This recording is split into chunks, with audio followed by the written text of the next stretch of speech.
नमस्कार, मैं हूं खुशबू व्यास और आप देख रहे हैं PRG न्यूज़। दिन भर की खबरों में क्या रहा ये देखने से पहले एक नज़र डाल लेते हैं आज की सुर्खियों पर।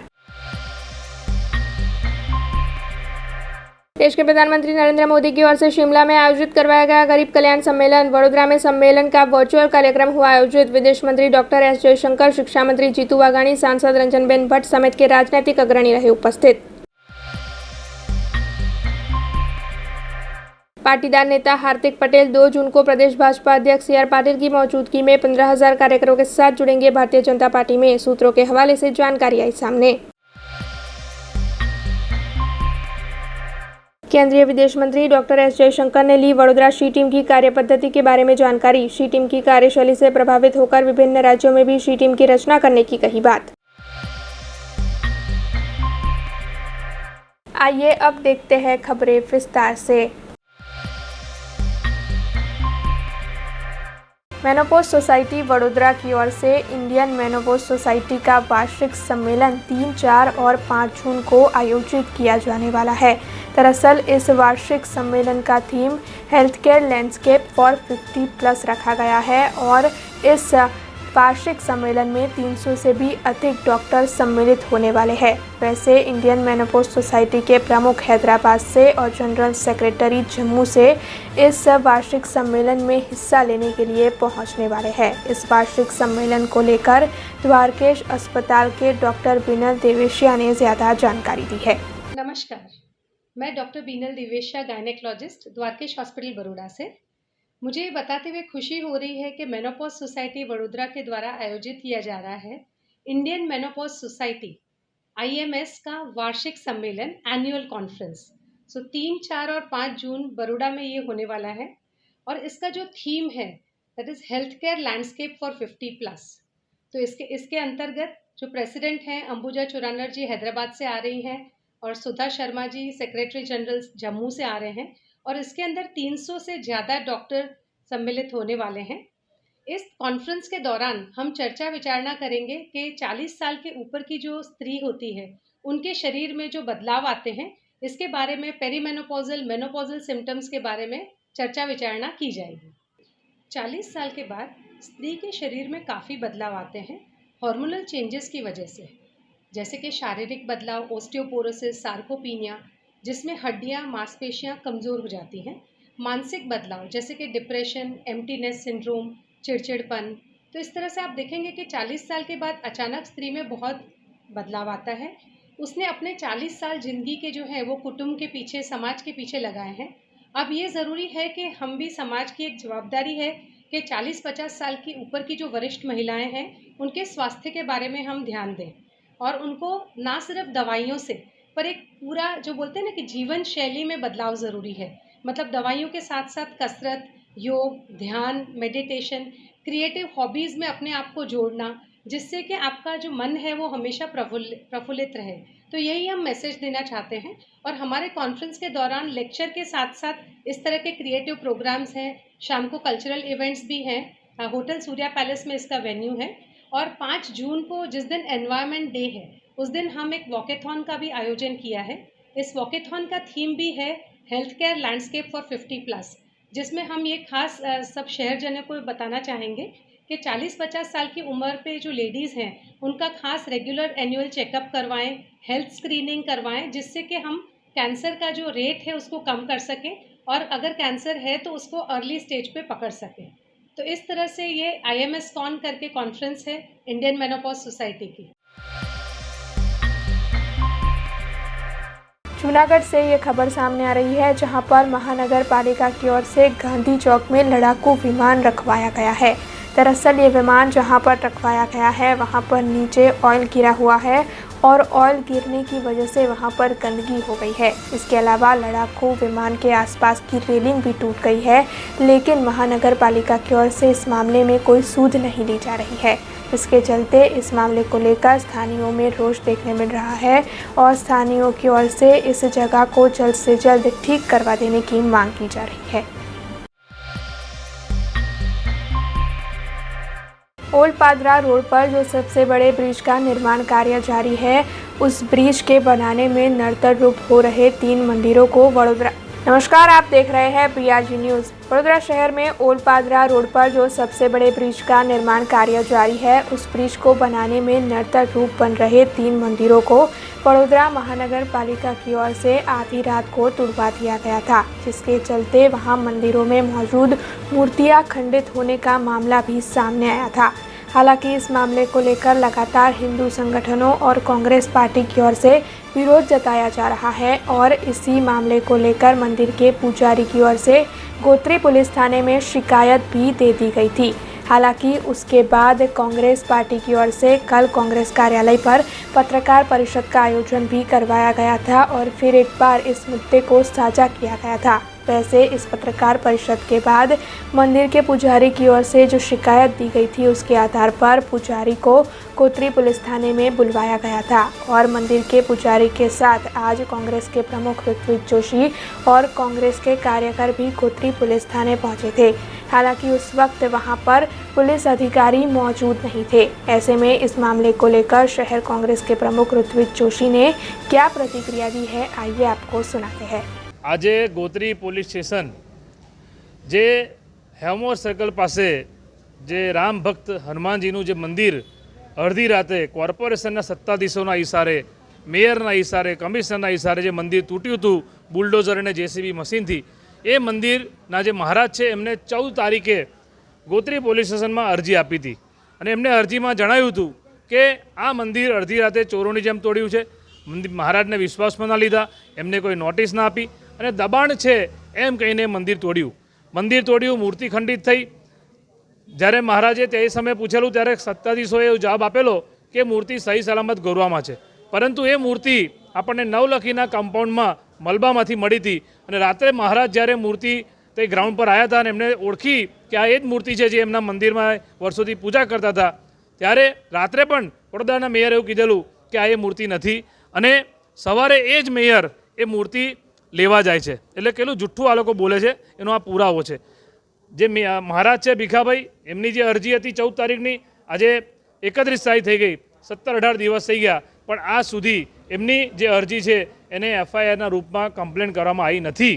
એટલે એમની સાથે અમે અહીંયા આવ્યા છે કોંગ્રેસ પાર્ટી, શરૂઆતથી અમે એમની જોડે છે અને આજે પણ જ્યારે પોલીસે ગઈકાલે સાંજે અહીંથી પોલીસ અધિકારી એમને સામેથી ફોન કરીને કીધું હતું કે તમારે જવાબ લખાવ કાલે આવવાનું છે, માટે કાયદાનું પાલન આપણે કરીએ છીએ। તો મહારાજની સાથે અમે પણ અહીંયા આવ્યા છે એમને મદદમાં, મહારાજ જવાબ લખાવવા આવ્યા, પણ અહીંયા આજે અધિકારી હાજર નથી અને જે કોઈ મંત્રી આવ્યા છે એમની સેવામાં બધા લાગેલા છે, પણ અમે તો કાયદામાં માનનારા છે, એટલે કાયદાકીય રીતે જે પણ થશે એમાં અમે સાથે રહીશું। અધિકારી કહે છે કે હું જે મંત્રી સાહેબ આવ્યા છે એમના બંદોબસ્તમાં છું, તો પછી ગઈકાલે સાંજે એમને ફોન કરવાની શું જરૂર હતી? સાંજે એમને ફોન કર્યો, ત્યારબાદ મહારાજના છોકરાનો અમને ફોન આવ્યો અને અમે બધા અહીંયા એમની સપોર્ટમાં આવ્યા છે, પણ અધિકારી અહીંયા હાજર જ નથી, એ તો નેતાજીની સેવામાં છે। पादरा नगर पालिका की ओर से समर स्ट्रीट गेम का आयोजन करवाया गया है, जिसकी शुरुआत पूर्व विधायक और बरोडा डेयरी के चेयरमैन दीनू मामा के हाथों करवाई गई। पादरा नगर पालिका की ओर से लोक भागीदारी से आज़ादी का अमृत महोत्सव मनाते हुए समर स्ट्रीट गेम का आयोजन करवाया गया है। दरअसल पहली बार ये आयोजन करवाया गया है और समर स्ट्रीट गेम्स 5 दिनों तक चलने वाली है। दरअसल पहले ही दिन पादरा के पूर्व विधायक और बरोडा डेयरी के चेयरमैन दीनू मामा के हाथों इस समर स्ट्रीट गेम की शुरुआत करवाई गई, जिसके तहत रोज़ाना विभिन्न प्रतियोगिताएं आयोजित होंगी और इन प्रतियोगिताओं में बच्चों के अलावा भी हर आयु के लोग हिस्सा ले पाएंगे। वैसे पादरा नगर पालिका की ओर से पादरा के सभी नगरजनों को समर स्ट्रीट गेम में हिस्सा लेने की अपील भी की गई है। केंद्रीय विदेश मंत्री डॉक्टर S जयशंकर 2 दिन के वडोदरा के दौरे पर है। ऐसे में आज उनकी ओर से अकोटा के सर सयाजीराव नगर गृह में आयोजित गरीब कल्याण सम्मेलन में मौजूदगी दी गई। दरअसल इसका मुख्य कार्यक्रम हिमाचल प्रदेश में आयोजित हुआ है और देश के प्रधानमंत्री नरेंद्र मोदी भी इस कार्यक्रम का हिस्सा बने। ऐसे में इस कार्यक्रम के तहत केंद्रीय विदेश मंत्री डॉक्टर S जयशंकर भी जुड़े और उनके साथ वडोदरा के मेयर केयू टोकड़िया, स्थायी समिति के chairman doctor Hitendra Patel, municipal commissioner Shalini Agarwal, सांसद रंजनबेन भट्ट समेत अन्य कई राजनीतिक अग्रणी भी इस कार्यक्रम के दौरान सर सयाजीराव नगर गृह में उपस्थित रहे। वैसे इस कार्यक्रम के तहत गरीब कल्याण योजनाओं का लाभ गरीबों तक पहुंचाया गया और लाभार्थियों तक ये जो योजनाएं पहुंचाई गई है उस बारे में उनके साथ संवाद भी किया गया। वैसे इस कार्यक्रम में उपस्थित केंद्रीय विदेश मंत्री डॉक्टर एस जयशंकर की ओर से इन 8 सालों में प्रधानमंत्री नरेंद्र मोदी के शासनकाल के दौरान उनकी विभिन्न योजनाओं से देश में क्या क्या परिवर्तन आए, इस मामले में चर्चा की गई। आप सब लोगों ने प्रधानमंत्री जी को तो सुना अभी इस दिवस पर, जो मोदी सरकार की जो 8 साल जो बीत चुकी है, और इसका संदेश जो है बहुत स्ट्रांग, बहुत क्लियर है कि ज़माना बदल गया है। अब देश में एक बहुत बड़ी परिवर्तन हो रही है और ये परिवर्तन जो है ये योजनाओं के माध्यम से हो रही है। और ये योजना जो है, मैंने कुछ अपने भाषण में कुछ आपको आंकड़े दिए, प्रधानमंत्री ने तो और भी दिए आपको, और ये जिस तौर पे हो रहा है, जिस स्केल पे हो रहा है, आप समझिए कि देश में अब एक नई ऊर्जा दिखाई दे रही है। और जो भी चुनौती जो सामने आ रही है, जैसे महामारी की थी या किसी कहीं सीमा पे कुछ चुनौती हो या आतंकवाद की चुनौती हो, ये देश कुछ अलग देश है, ये सरकार कुछ अलग देश है, ये प्रधानमंत्री तो once in a lifetime वाले प्रधानमंत्री हैं। तो ये आज का संदेश है कि हम पे भारत की जनता जो है, भारत की प्रजा विश्वास करती है। जो हम कहते हैं कि सबका साथ, सबका विश्वास, सबका प्रयास, सबका विकास, ये आज का संदेश आपने जो आज के लाभार्थी हैं उनसे भी, जो लाभार्थी थे उनका खुद उदाहरण था। विश्वास, सबका प्रयास, सबका विकास, ये आज का संदेश आपने जो आज के लाभार्थी हैं उनसे भी, जो लाभार्थी थे उनका खुद उदाहरण था कि सबका साथ, सबका विकास हो रहा है। तो यही आज का संदेश है और मुझे बहुत खुशी है फिर से कि आज मुझे यहाँ वडोदरा आने का अवसर मिला। और मैं आपको पूरा विश्वास दिलाना चाहता हूँ कि जो देश में जो प्रगति हो रही है, जो गुजरात में जो प्रगति हो रही है, वो दुनिया पहचानती है। और आज अगर हमारी दुनिया में इज्जत, हमारी जो कदर जो करते हैं बाकी देश, इसका कारण यही है। तो मेरे हाथ भी विदेश मंत्री के तहत उतने ज़्यादा मजबूत हुए हैं। जहाँ भी हम जाते हैं दुनिया हमको मानती है, दुनिया मानती है, क्योंकि एक जो हमने घर में किया है और जो प्रधानमंत्री ने कहा कि हम देश दुनिया के साथ हाथ बढ़ा के दुनिया की आज सहायता भी करते हैं। पेंटोमथ ग्रुप की ओर से अहमदाबाद में मेगा कॉन्क्लेव का आयोजन करवाया गया था, जिसमें मशहूर प्लेबैक सिंगर सुखविंदर सिंह और अभिनेता अमन वर्मा की उपस्थिति रही थी। अहमदाबाद के मशहूर YMCA इंटरनेशनल सेंटर पर पेंटोमथ ग्रुप की ओर से मेगा कॉन्क्लेव मेरे हमसफ़र का आयोजन करवाया गया था। इस मेगा इवेंट में मशहूर प्लेबैक सिंगर सुखविंदर सिंह और अभिनेता अमन वर्मा की मौजूदगी रही थी। इसके अलावा पेंटोमथ ग्रुप के फाउंडर, चेयरमैन और अन्य कई अग्रणियों की उपस्थिति भी इस दौरान दर्ज की गई थी। कभी कभी आपको व्यक्ति विशेष यानी किसी का व्यक्तित्व इतना पसंद आ जाता है। मुझे I love this gentleman, he is handsome. आज इन्होंने, मैं पहले कुछ और आउटफिट डिसाइड की थी, लेकिन the moment I saw him in this getup, मैंने अपना पूरा getup I am going to change, because इनके साथ मेरा कंपटीशन आज। He is looking so cool and he is obviously anyway. तो आज जो गाना भी ये रिलीज़ करेंगे, वो गाना मैंने दिल से इनके व्यक्तित्व से प्रभावित होकर मैं इनको बोला कि मैं आपको गाना गिफ्ट करना चाहता हूँ। Then I wrote, composed and I sang it। तो it is not I me myself, but ऐसा दिल किया मेरा। और इसके अलावा कई सारे गाने हैं। फिर एवरीबॉडी नोज, बच्चा बच्चा जानता है अमन जी को, लूनावत जी हैं। वडोदरा शहर की SSG अस्पताल के ब्लड सेंटर को CLAA की ओर से स्टेम सेल हार्वेस्टिंग की इजाज़त मिली है, जिसके बाद गुजरात की सरकारी अस्पतालों के ब्लड सेंटर में ये पहला ब्लड सेंटर होगा जिसे ऐसी इजाज़त मिली है। ऐसे में इस मामले को लेकर रेसिडेंट मेडिकल अफसर RB शाह की ओर से ज़्यादा जानकारी दी गई है। સયાજી હોસ્પિટલમાં બ્લડ સેન્ટર છે, એમાં સેન્ટ્રલ લાયસન્સ એપ્રુવિંગ ઓથોરિટી એણે સ્ટેમ સેલ હાર્વેસ્ટિંગ માટેની પરવાનગી આપી દીધી છે અને આ પરવાનગી મળ્યા બાદ હવે સયાજી હોસ્પિટલમાં અદ્યતન સારવારના અમુક જે સ્પેશિયલાઇઝ અદ્યતન સારવાર છે એના માર્ગ મોકળો થાય છે અને એમાં વધુ 2 બ્લડ કોમ્પોનન્ટની પણ પરવાના એના માટેની પણ એપ્રુવલ માટે આપણે સ્ટેટ FDA ને દરખાસ્ત કરીએ છીએ। સાથે સાથે આ પ્રકારે સેન્ટ્રલ લાયસન્સ એપ્રુવલ ઓથોરિટી દ્વારા સ્ટેમ સેલ હાર્વેસ્ટિંગનું જે પરવાનગી આપણને આપવામાં આવી છે તે ગુજરાતની સરકારી હોસ્પિટલો પૈકી માત્ર પહેલી છે। એ ખૂબ અગત્યનું છે, પહેલી છે સરકારી હોસ્પિટલમાં। અને આ મળવાથી જે ખૂબ ખર્ચાળ કહેવાય એવી બોન મેરો ટ્રાન્સપ્લાન્ટની જે ટ્રીટમેન્ટ છે, જે સામાન્ય રીતે સુખી લોકોના માટે પણ ખૂબ ખર્ચાળ સાબિત થતી હોય છે, તે આપણે અહીંયા સયાજી હોસ્પિટલ ખાતે ચાલુ કરવામાં જ આવી છે, પણ હવે એમાં ઓર વધુ સરળતા રહેશે। खबरों के बीच वक्त तो चला एक छोटे से ब्रेक का। ब्रेक के बाद फिर लौटेंगे कुछ और खबरों के साथ। स्टैच्यू ऑफ यूनिटी केवड़िया में दुनिया की सबसे ऊंची प्रतिमा, जहां पर आपके स्वागत के लिए तैयार है एक खूबसूरत अफोर्डेबल स्टे। प्रधानमंत्री श्री नरेंद्र मोदी जी के इस ड्रीम प्रोजेक्ट में butterfly garden, glow garden, jungle safari, river rafting, valley of flowers, dino trail, Jarwani eco tourism, Sardar Sarovar नौका विहार, सरदार सरोवर डैम जैसे 25 से ज्यादा आकर्षण है। ऐसी खूबसूरत जगह पर आपके कंफर्टेबल स्टे के लिए मौजूद है BRG budget stay.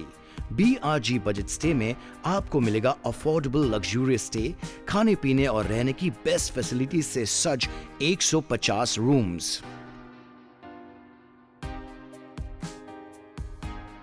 Conference hall, amphi theatre और पार्टी लॉन्स की भी सुविधा, डेस्टिनेशन वेडिंग, संगीत संध्या, बर्थडे पार्टीज और कॉर्पोरेट इवेंट्स जैसे आयोजनों के लिए बिल्कुल सही जगह। तो आप भी आज ही ऑनलाइन बुक करवाइए BRG बजट स्टे में अपना स्टे। लॉग ऑन करें www.brgbudgetstay.com near circuit house at Statue of Unity Kevadia. Contact number 9586647777। Break के बाद BRG न्यूज रूम में आप सभी का स्वागत है।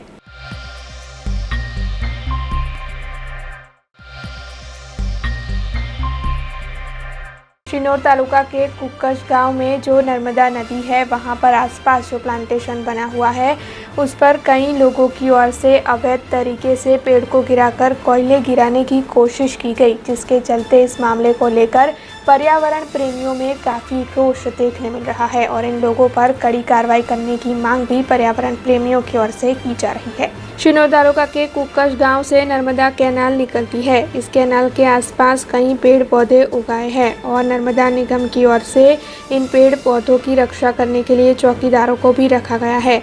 हालांकि कुछ अनजान शख्स अचानक इस जगह पर घुस आए और उनकी ओर से पेड़ पौधों को काटकर कोयले गिराने की कामगिरी की गई। वैसे इस मामले में चौकीदारों की ओर से नर्मदा निगम के अधिकारियों को जानकारी नहीं दी गई, जिसके चलते लोगों के मन में कई सवाल उठ रहे हैं। इसके अलावा पर्यावरण प्रेमियों में इस मामले में रोष देखने मिल रहा है और उनकी ओर से ऐसा करने वाले लोगों को ढूंढ पर उन पर कड़ी कार्रवाई करने की मांग की जा रही है। बिजनौर के भेखड़ा गांव से ये खबर सामने आ रही है, जहां पर एक मकान में पाटला घों घुस आई थी। दरअसल मकान में रहने वाले लोगों को जब इस बात की जानकारी हुई तब सबसे पहले तो वहां पर अफरा तफरी का माहौल मच गया, लेकिन उसके बाद वाइल्ड लाइफ रेस्क्यू ट्रस्ट के अशोक भाई पटेल को इसकी जानकारी दे दी गई और अशोक भाई पटेल और उनकी टीम ने मौके पर पहुंचकर पाटला घों का रेस्क्यू ऑपरेशन किया, जिसके बाद उनकी कामगिरी को वहां पर लोगों की ओर से काफ़ी सराहा गया। केंद्रीय विदेश मंत्री डॉक्टर एस जयशंकर 2 दिन के वडोदरा के दौरे पर है। ऐसे में आज उनकी ओर से वडोदरा में कार्यरत शी टीम की मुलाकात ली गई। दरअसल महिलाओं पर हो रहे अत्याचार से महिलाओं को बचाने के आशय से वडोदरा में शी टीम की रचना की गई है। ऐसे में केंद्रीय विदेश मंत्री डॉक्टर एस जयशंकर की ओर से शी टीम कचहरी की मुलाकात लेते हुए शी टीम की कार्य पद्धति के बारे में जानकारी इकट्ठा की गई। इसके अलावा उनकी ओर से अन्य राज्यों में भी शी टीम को कार्यरत करने की बात रखी गई। आपको बता दें कि इस मौके पर उनके साथ शिक्षा मंत्री जीतूभाई वाघाणी, सांसद रंजनबेन भट्ट, शहर भाजपा प्रमुख doctor Vijay Shah, police commissioner doctor Shamsher Singh और अन्य कई अग्रણીઓ की उपस्थिति रही। કાયદો પાસ થાય તો જ બહેનોને પ્રતિનિધિત્વ મળે એવું કામ નથી કરતા.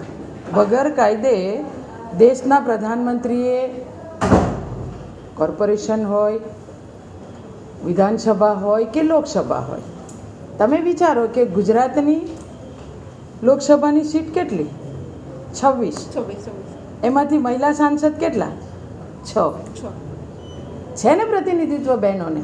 એટલે આ ગુજરાત અને આ દેશ આદરણીય વડાપ્રધાન નરેન્દ્ર મોદીજીનું છે. અને નાણામંત્રી કોણ છે? રક્ષા મંત્રાલય તરીકે બી મહિલા કોણે કામ કર્યું હતું?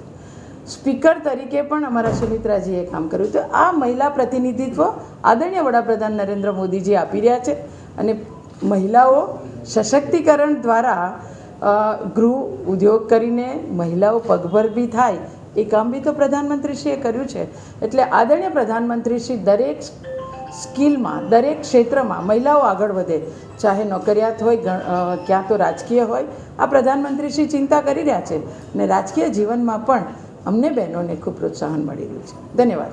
ગઈકાલે વિદેશ મંત્રી શ્રી સાથે અમારી મુલાકાત હતી, તો અમે આ બાબતમાં ચર્ચા કરી અને વિદેશ મંત્રીશ્રીને બહુ એમાં રસ પડ્યો અને ઇન્ટરેસ્ટ બતાવ્યો કે મારે એની વિઝિટ કરવી છે અને આ બહેનો જે પેટ્રોલિંગ કરે છે અને સારું કામ કરે છે એને સાથે મુલાકાત કરવી છે. તો આજે આ સંદર્ભમાં વિદેશ મંત્રીશ્રી આજે પધાર્યા હતા, અમારી બહેનો સાથે વાત કરી અને સી ટીમની મેમ્બરના હોસલા વધાર્યા અને મોટિવેશન આપ્યું અને એ બહુ ખુશ થયા હતા અને કે આ બીજી જગ્યા પણ એવા પ્રોજેક્ટ લાગુ કરવું જોઈએ. શી ટીમ માટે ઈ બાઇક, ખાસ તો ગ્રીન વડોદરા કન્સેપ્ટ સાથે ઈ બાઇકની લોન્ચ કરવામાં આવી છે. અને આ જે ઈ બાઇક છે એ એવી જગ્યાઓ કે જ્યાં બાઇક અને કાર ન જઈ શકે પેટ્રોલિંગ માટે, જેમ કે ગાર્ડન છે, કોઈ ભીડભાડવાળી બજાર છે કે જ્યાં બાઇકથી અને કારથી પેટ્રોલિંગ કરવું મુશ્કેલ હોય, ત્યાં ઈ બાઇક દ્વારા પેટ્રોલિંગ કરવામાં આવે છે. અને હાલ શહેરના 5 પોલીસ સ્ટેશન છે કે જ્યાં આ ઈ બાઇકથી પેટ્રોલિંગ કરવામાં આવી રહ્યું છે. જેટલા પણ ગાર્ડન છે, જેમ કે કમાટી બાગ છે, પછી ગોત્રીની આસપાસ ગાર્ડન છે, આ બધા ગાર્ડનમાં પણ અમે ઈ બાઇકથી પેટ્રોલિંગ કર્યું છે. એટલે જ્યાં અમે નહોતા પહોંચી શકતા ત્યાં ઈ બાઇક થ્રુ અમે હવે પહોંચી શક્યા છીએ. અધરવાઇઝ અમારે વોક કરીને કેવી રીતે પેટ્રોલિંગ કરવું પડે, તો બેટર છે કે ઈ બાઇકથી પેટ્રોલિંગ કરીએ.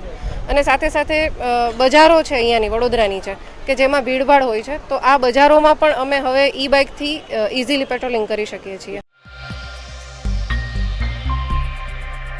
महाराजा सयाजीराव यूनिवर्सिटी में लैब अटेंडेंट के तौर पर बाबूभाई माली कार्य कर रहे थे। हालांकि अपने फर्ज के दौरान उनका निधन हो गया। ऐसे में बीते 20 सालों से उनकी पत्नी की ओर से यूनिवर्सिटी प्रशासन से न्याय की मांग की जा रही है, लेकिन बाबूभाई माली की जगह पर उनके परिवार में से किसी को भी यूनिवर्सिटी प्रशासन की ओर से नौकरी नहीं दी जा रही है। हालांकि बार बार इस मामले को लेकर बाबूभाई माली की पत्नी की ओर से यूनिवर्सिटी प्रशासन को अवगत करवाया गया है और आखिरकार उन्होंने इस मामले की शिकायत पुलिस में करते हुए आत्मविलोपन की धमकी भी दी, लेकिन उसके बावजूद भी उनकी मदद में यूनिवर्सिटी प्रशासन की ओर से कोई भी फैसला नहीं लिया गया और उनकी आत्मविलोपन की धमकी देने के बाद पुलिस प्रशासन की ओर से भी इस मामले में कोई भी एक्शन नहीं लिया गया, जिसके चलते अब निवृत्त पुलिस कर्मचारी मंडल बाबूभाई माली की पत्नी की मदद में आगे आया है और उनकी ओर से बाबूभाई माली के परिजनों को नौकरी मिल सके, इस आशय से उनकी मदद करने के लिए कोशिश की जा रही है। હું વડોદરા શહેર જિલ્લા પોલીસ નિવૃત્ત પોલીસ કર્મચારી મંડળનો ઉપપ્રમુખ છું। મારું નામ રૈજીભાઈ માળી છે। હવે આ પસીબેન માળી કરીને એક વિધવા ગરીબ બાઈ છે, એના પતિ છે બાબુભાઈ શંકરભાઈ માળી, અને તેઓ 2002માં 1969ની અંદર એક MS યુનિવર્સિટીમાં નોકરી પર જોડાયેલા અને લગભગ એમને 33 વર્ષ નોકરી પૂરી કરી। માત્ર 7 વર્ષ નોકરી એમની બાકી રહી અને એ સમયે ચાલુ નોકરી દરમિયાનમાં આ બાબુભાઈ એટેકના કારણે ઓફ થઈ ગયા। સરકારના નીતિ નિયમ મુજબ 1 મહિનામાં જ એમને કાયદેસર સરકારના નિયત કરેલા ફોર્મ ભરી અને કાયદેસર તમામ જે ડોક્યુમેન્ટ માંગ્યા ડોક્યુમેન્ટ રજૂ કરેલા છે। આ લોકોએ રજૂ કર્યા પછી એમને કે નોકરી મળશે, નોકરી આવશે ઉપરથી આવશે પછી લઈશું, પણ આ લોકોને અંદર એટલે એમના પટાવાળા પેસવા દેતા નથી કે નથી એમની જોડે કોઈ વાત કરતા। તો એ આ જે બેનને ત્રાસ આ લોકોએ ગુજારી દીધો છે। કોઈ પણ જવાબ અરજી કરે તો આ MS યુનિવર્સિટી કોઈ જવાબ આપતી નથી। છેલ્લે વાર એમને કંટાળીને ઘાર થઈ ગયા, પછી એ મારી પાસે આવ્યા કે ભાઈ મને આવી રીતે અન્યાય થયો છે તો તમે મને ગમે તેમ કરી ન્યાય અપાવો। તો સરકારશ્રીનો નિયમ છે, સરકારશ્રીએ એવો ઠરાવ કરેલો છે કે જે વ્યક્તિને જે ચાલુ નોકરી પર મરી જાય, વર્ગ 3 અને વર્ગ 4ના કર્મચારી કોઈ પણ મરી જાય તો તેઓને ઉચ્ચક નાણાકીય સહાય આપવી, એવી રીતે ગવર્મેન્ટનો એક ઠરાવ થયેલા છે। એ ઠરાવ મુજબ 2016માં થયો છે। એમાં 8 લાખ રૂપિયાનો એક ઠરાવ કાયદેસર છે, મારી પાસે કાયદેસરનો ઠરાવ છે અને એ ઠરાવ હું તમને બતાવી શકું એમ છું। તો એ ઠરાવ મુજબ પણ આપણે રજૂઆત કરી છતાં કોઈ જવાબ આપતા નથી। પછી આપણે એમની પાસેથી MS યુનિવર્સિટીના રજિસ્ટ્રાર અને ડીન પાસે આપણે એમની 2005 સેક્શન 2005 મુજબ જે રાઇટ ટુ ઇન્ફોર્મેશન 2005ની સેક્શન 7 મુજબ આપણે RTI કરી અને એમની પાસે નકલો માગી। આજ દિવસ સુધી અમને કોઈ નકલો આપવામાં આવી નથી। એટલે કંટાળીને પછી અમે દેશના વડાપ્રધાન નરેન્દ્રભાઈ મોદી વડાપ્રધાનને અમે આ અરજી કરી। અરજી કર્યા પછી ત્યાં આગળ એમની પાસેથી PMO ઓફિસમાંથી અરજીની તપાસ પોલીસ કમિશનર પાસે આવે છે અને પોલીસ કમિશનર પાસે આવી છે। પોલીસ કમિશનરે ઝોન 1ને આપી છે। ઝોન 1એ એવો હુકમ કર્યો છે કે ભાઈ સયાજીગંજના PIએ જાતે તપાસ કરવી। નોકરી માટે જાઉં તે લોકો શું કહે કે અમને નહીં મળે નોકરી, તો બીજાને નોકરી પર બીજાને લીધો સાહેબ। મેં ઘરે જાઉં તો મને ના કે ઉપરથી આવશે ને ત્યાં લઈશું, ઉપરમાં થાકી જઈ પછી જવાનું મેં બંધ કરી કાઢ્યું। મારું ભાડું નાડું કેટલું 200-300 રૂપિયા થઈ જાય છે યુનિવર્સિટીમાં। મને ના જ કહે પછી આવશે ને તારે આવજો, અમે કેટલી વખત જવું ભાઈ મારીશ। મારા પપ્પાની જે નોકરી હતી ને રેમ રાય માટે, અને જે મને લીધો નહીં ને 6 વર્ષ બાકી હતા અને મારી જગ્યા પર બીજોને લીધો છે, એના માટે મેં આ અરજી કરી હતી પણ અરજીનું કંઈ જવાબ આવ્યો નહીં। અમે જઈએ તો એ લોકો શું કહે કે આવશે ઉપરથી આવશે। આ જવાબ આપે પછી અમને કાઢી મેં કે પછી અમને કોઈ અંદર બેસવા દેતું નહોતું કંઈ યુનિવર્સિટી ઓફિસમાં કે તમારે આવવાનું નહીં કહે। પછી છેલ્લા અમે કંટાળી ગયા 20 વર્ષથી પછી અમે પડતું મેં કીધું, ત્યાર પછી મારા મહાન મેં આ કેસ સોંપ્યો। वडोदरा शहर में संभव इनिशिएटिव संस्था के कार्यकरों की ओर से सरकारी कचहरियों के परिसर में आज जन जागृति कार्यक्रम का आयोजन किया गया था। दरअसल नाट्यों की पेशकश के जरिए संभव इनिशिएटिव के कार्यकरों की ओर से लोगों में जन जागृति फैलाने की कोशिश की गई। पारिवारिक झगड़े या अन्य किसी भी तरीके की लड़ाई में अगर इंसान कानूनी तरीका अपनाता है तो फिर कोर्ट में लंबे वक्त तक वो केस चलता ही रहता है। ऐसे में कम वक्त और कम पैसों की बर्बादी में अगर कोई भी अपना मसला हल करवाना चाहता हो तो संभव इनिशिएटिव ऐसे लोगों की मदद करता है। उसी के चलते संभव इनिशिएटिव की ओर से आज जन जागृति कार्यक्रम का आयोजन किया गया था और संभव इनिशिएटिव संस्था की फाउंडर की ओर से इस मामले में ज़्यादा जानकारी भी मुहैया करवाई गई। અમે આજે લોકો નર્મદા ભવન ખાતે આવ્યા છે। અમે સંભવ ઇનિશિયેટિવ દ્વારા આજે એક જનજાગૃતિનો એક કાર્યક્રમ કરી રહ્યા છે, જેમાં અમે લોકોને નાટક દ્વારા સમજાઈ રહ્યા છે કે પારિવારિક ઝઘડો કે લેન્ડ ડિસ્પ્યુટ જો એક તમારો વિવાદ થાય છે તો એમાં મધ્યસ્થ રસ્તો અપનાવીને તમે કેવી રીતે ન્યાય મેળવી શકો છો. આપણે કોર્ટોમાં આપણે નોર્મલી મૂવીઝમાં કે એમ નોર્મલી એવું સાંભળ્યું હોય છે કે કોર્ટમાં કેસ થાય એટલે તારીખ પે તારીખ પડ્યા કરે ને વર્ષો સુધી કેસ ચાલ્યા કરતો હોય છે. તો મધ્યસ્થ એક એવો રસ્તો છે કે જેનો તમારો કેસ લાંબો નથી ચાલતો, એમાં ફક્ત 60 દિવસમાં કેસનું નિરાકરણ આવે છે એટલે સમયની બચત થાય છે, પૈસાની બચત એ રીતે થાય છે કે વર્ષોના વર્ષો કેસ નથી ચાલતો એટલે સમય પૈસા બંને બચે છે. હવે ફોર એક્ઝામ્પલ પારિવારિક કિસ્સાઓ છે તેમાં ભાઈ બહેન કે પતિ પત્ની વચ્ચેનો કોઈ કિસ્સો હશે કે કૌટુંબિક ન હશે, તેનાથી જો મધ્યસ્થતા દ્વારા એમનો ડિસ્પ્યુટ સોલ્વ કરવામાં આવે છે તેમાં એમના સંબંધોની પણ એ થાય છે, બચી જતા હોય છે. અને કોઈ કોમર્શિયલ ડિસ્પ્યુટ છે, કોઈ બિઝનેસમેન છે, લેન્ડર છે, કાં તો આપણે કોઈ જગ્યાએ કામ કરીએ છીએ, એમ્પ્લોય ને એમ્પ્લોયર વચ્ચે એ છે, તો એમના એ બધા જ પ્રકારના ડિસ્પ્યુટ આમાં રિફર કરવામાં આવતા હોય છે. અને આમાં બે સ્ટેજે ડિસ્પ્યુટ રિફર થાય છે. એક તો પ્રી લિટિગેશન કેસીસ એટલે હજુ સુધી કોર્ટમાં એ કેસ દાખલ નથી થયો, અને પોસ્ટ લિટિગેશન કેસીસ એટલે ઓલરેડી કોર્ટમાં પેન્ડિંગ છે જે કેસીસ. બંને સ્ટેજે કોર્ટ અને મીડિયેશનમાં આ કેસ રિફર કરવામાં આવતા હોય છે. તો અમે આજે અહીંયા હરેક જગ્યાએ જઈને લોકોને જાગૃતિ કરી રહ્યા છે. ઓલરેડી કોઈ જગ્યાએ પેન્ડિંગ છે તમારો કે તમારા સગા સંબંધીનો, તો એમને જરૂર કહેજો કે મધ્યસ્થ રસ્તો અપનાવે ને એનાથી ન્યાય મેળવે. शिमला में देश के प्रधानमंत्री नरेंद्र मोदी की ओर से गरीब कल्याण सम्मेलन कार्यक्रम के तहत उपस्थिति दी गई थी, जिसके चलते राजपीपला के टाउन हॉल में जिला प्रभारी पूर्णेश भाई मोदी समेत के पदाधिकारी इस कार्यक्रम में वर्चुअली जुड़े. देश के प्रधानमंत्री नरेंद्र मोदी की ओर से सरकारी योजनाओं के लाभ गरीब जनता तक पहुंचाने के लिए गरीब कल्याण सम्मेलन का आयोजन शिमला में करवाया गया. वैसे राष्ट्रीय कक्षा के इस संवाद कार्यक्रम के तहत लाभार्थियों को कई योजनाओं के लाभ मुहैया करवाए गए. ऐसे में राजपीपला के टाउन हॉल में भी गरीब कल्याण सम्मेलन का वर्चुअल कार्यक्रम आयोजित हुआ, जिसमें गुजरात के मार्ग और मकान विभाग के मंत्री और नर्मदा जिला के प्रभारी पूर्णेश भाई मोदी समेत कई पदाधिकारियों की उपस्थिति रही. इस कार्यक्रम के तहत प्रधानमंत्री किसान सम्मान निधि के तहत 10 करोड़ से भी ज़्यादा किसानों को 21,000 करोड़ की रकम 11 हफ्ते की तरीके से मुहैया करवाने की बात राजपीपला के टाउन हॉल में रखी गई. 20,000 રૂપિયા મળ્યા છે, જે બધા થઈને સમય પણ ઘણો બચે છે અને જમવાનું પણ ફટાફટ બની જાય છે. ઘરે આયન ગોળી મેડમની હાજરી આવાસ યોજના મકાનની બાંધકામની यहाँ पे मैं मजदूरी करने आया हूँ. गरीब कल्याण प्रधानमंत्री बनी કે મારા સસરા અચાનક બીમાર થઈ ગયા અને ત્યાંથી મારો ધંધો ખૂબ વિકસિત થયો છે અને 7 लाख से ज्यादा लाभार्थी के लिए डिजिटल सिस्टम से पूर्व टेक होम राशन की डिमांड. कर्नाटक के कलबुर्गी जिले से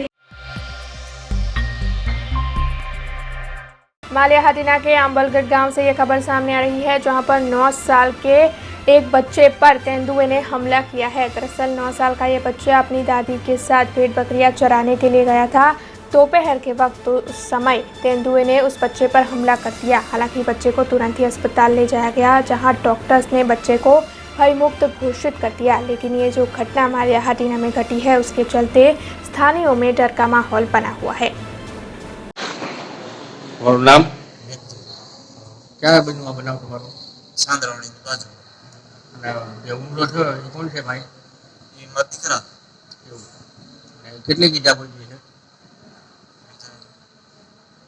ઈજા બાજુ નજીક થોડુંક છે. શું તમારો છોકરો ત્યાં શું કરતો હતો? બકરા લઈને સારવાઈ ગયા હતા, ડોહીમાં ભેગા હતા. અહીંયાથી ધુવામાંથી ઉઠ્યું ને છોકરો પર મારો ભાગ્યો સીધો વાહન છૂટી ગયો. પછી તમે શું કર્યું? પછી ડોહીમાં પડકારા મારવા મળ્યા તો બાજુના વાડીવાળા બધા આવ્યા, એમને તેડ્યો ને ભાગી છોકરાને મુકાયો. પછી ત્યાંથી 108 માં લઈ આવ્યા. ક્યાં લઈ આવ્યા? મળ્યા. આ બાબતે વન વિભાગને જાણ કરી તમે? નહીં, આપણે તો અહીંયા જે આવ્યા અમારી પાસે નંબર ન હોય કોઈને જાણ કરવાના. અહીંયા મળી આવ્યો પછી જાણ કરે થાય.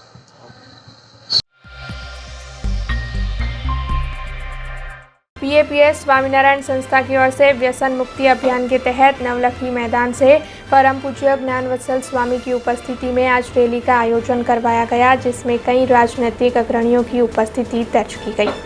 परम पूज्य ज्ञान वत्सल स्वामी की उपस्थिति में बीएपीएस स्वामीनारायण संस्था की ओर से व्यसन मुक्ति अभियान के तहत नवलखी मैदान से आज रैली का आयोजन करवाया गया था, जिसमें बड़ी तादाद में बीएपीएस संस्था के श्रद्धालु, हरिभक्त और स्वयंसेवक जुड़े थे।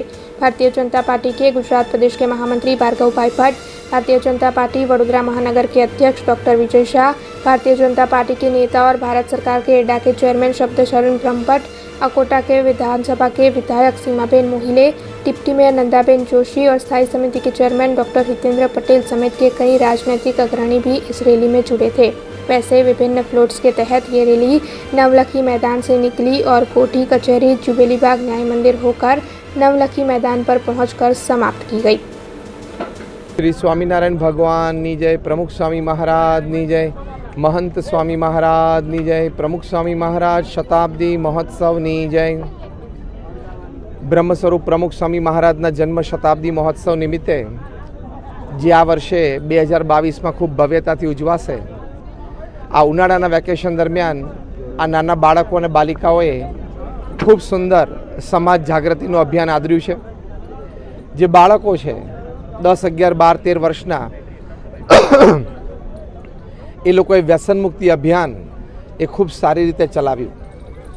વડોદરા શહેરમાં लगभग 600 બાળકોએ 60,000થી પણ વધારે વ્યક્તિઓનો સંપર્ક કરીને એમને વ્યસન મુક્ત કર્યા છે, જે આ બાળકો માટે ખૂબ પ્રશંસનીય અને અભિનંદનને પાત્ર છે। જે બાલિકાઓ છે, આ બધા બાળ બાલિકાઓ બીએપીએસ બાળ બાલિકા મંડળો સાથે ખૂબ સારી રીતે જોડાયેલા છે। આખા વર્ષ દરમિયાન સત્સંગ સભા, બાલ સભા, બાલિકા સભાથી માંડીને અનેકવિધ એ લોકોની પ્રવૃત્તિઓ મધ્યસ્થ કાર્યાલયથી આવતી હોય અમદાવાદથી, તેમાં જોડાય છે। તો આ બાલિકાઓ જે 10, 11, 12, 13 વર્ષના છે, એ લોકોએ પર્યાવરણ જાગૃતિનો કાર્યક્રમ કર્યો, જેમાં પાણી બચાવો, ફ્યુલ બચાવો, ઇલેક્ટ્રિસિટી બચાવો, વૃક્ષારોપણ ઇત્યાદિક સંદેશા આપ્યા। તો 650 આ બાલિકાઓએ લગભગ 76,000 વ્યક્તિઓનો ઘરનો સંપર્ક કરીને સંદેશો આપ્યો છે। પણ આપ સૌ પત્રકાર મિત્રોને પણ ખૂબ આભાર છે કે આપના માધ્યમથી પણ આપ આવી સારી પ્રવૃત્તિઓ આ સમાજના નાગરિકો સુધી પહોંચાડો છો અને આપના માધ્યમથી પણ ઘણા બધાને આ પ્રવૃત્તિ જોઈને ખૂબ પ્રેરણાઓ પ્રાપ્ત થશે। તો ફરી એક વખત પ્રમુખ સ્વામી મહારાજના જન્મ શતાબ્દી મહોત્સવ 15 ડિસેમ્બર 2022થી આ વર્ષે 13 જાન્યુઆરી 2023 આવતા વર્ષ સુધી અમદાવાદ ખાતે એસજી હાઈવે પર 600 એકર જગ્યા ઉપર સાંસ્કૃતિક નગરી આખી ઊભી થશે। એમાં આપના માધ્યમથી અમે સર્વે પ્રેક્ષકોને સપરિવાર નિમંત્રણ પાઠવીએ છીએ। પ્રમુખ સ્વામી મહારાજની જન્મ શતાબ્દી વર્ષ નિમિત્તે બાપ સ્વામિનારાયણ સંપ્રદાય તરફથી વર્લ્ડ નો ટોબેકો ડે એ નિમિત્તે એક વિશાળ અભિયાન એ લોકોએ લીધું હતું વ્યસન મુક્તિનું, અને આ વ્યસન મુક્તિ અભિયાનની પૂર્ણાહુતિમાં જે આ વિરાટ રેલીનું આયોજન કર્યું છે એનો ખૂબ ખૂબ અભિનંદન આપું છું। સ્વામિનારાયણ સંપ્રદાયની આધ્યાત્મિક શક્તિની સાથે સમાજ જાગરણનો આ નવો અભિગમ એ સમાજને વ્યસનમુક્ત અને સ્વસ્થ સમાજ તરફ લઈ જશે, એટલું જ અભ્યર્થના। જય સ્વામિનારાયણ, અસ્તુ ભારત માતા કી જય। देश, दुनिया और शहर से जुड़ी कुछ और खबरें लेकर कल फिर लौटेंगे। तब तक दीजिए भी आज की टीम को इजाजत। धन्यवाद। अब खबरों से लगातार अपडेट रहना हुआ आसान। बीआरजी न्यूज आपके मोबाइल स्क्रीन पर। आज ही बीआरजी न्यूज की mobile app Google play store और ऐप स्टोर से डाउनलोड करें और खबरों से लगातार जुड़े रहें।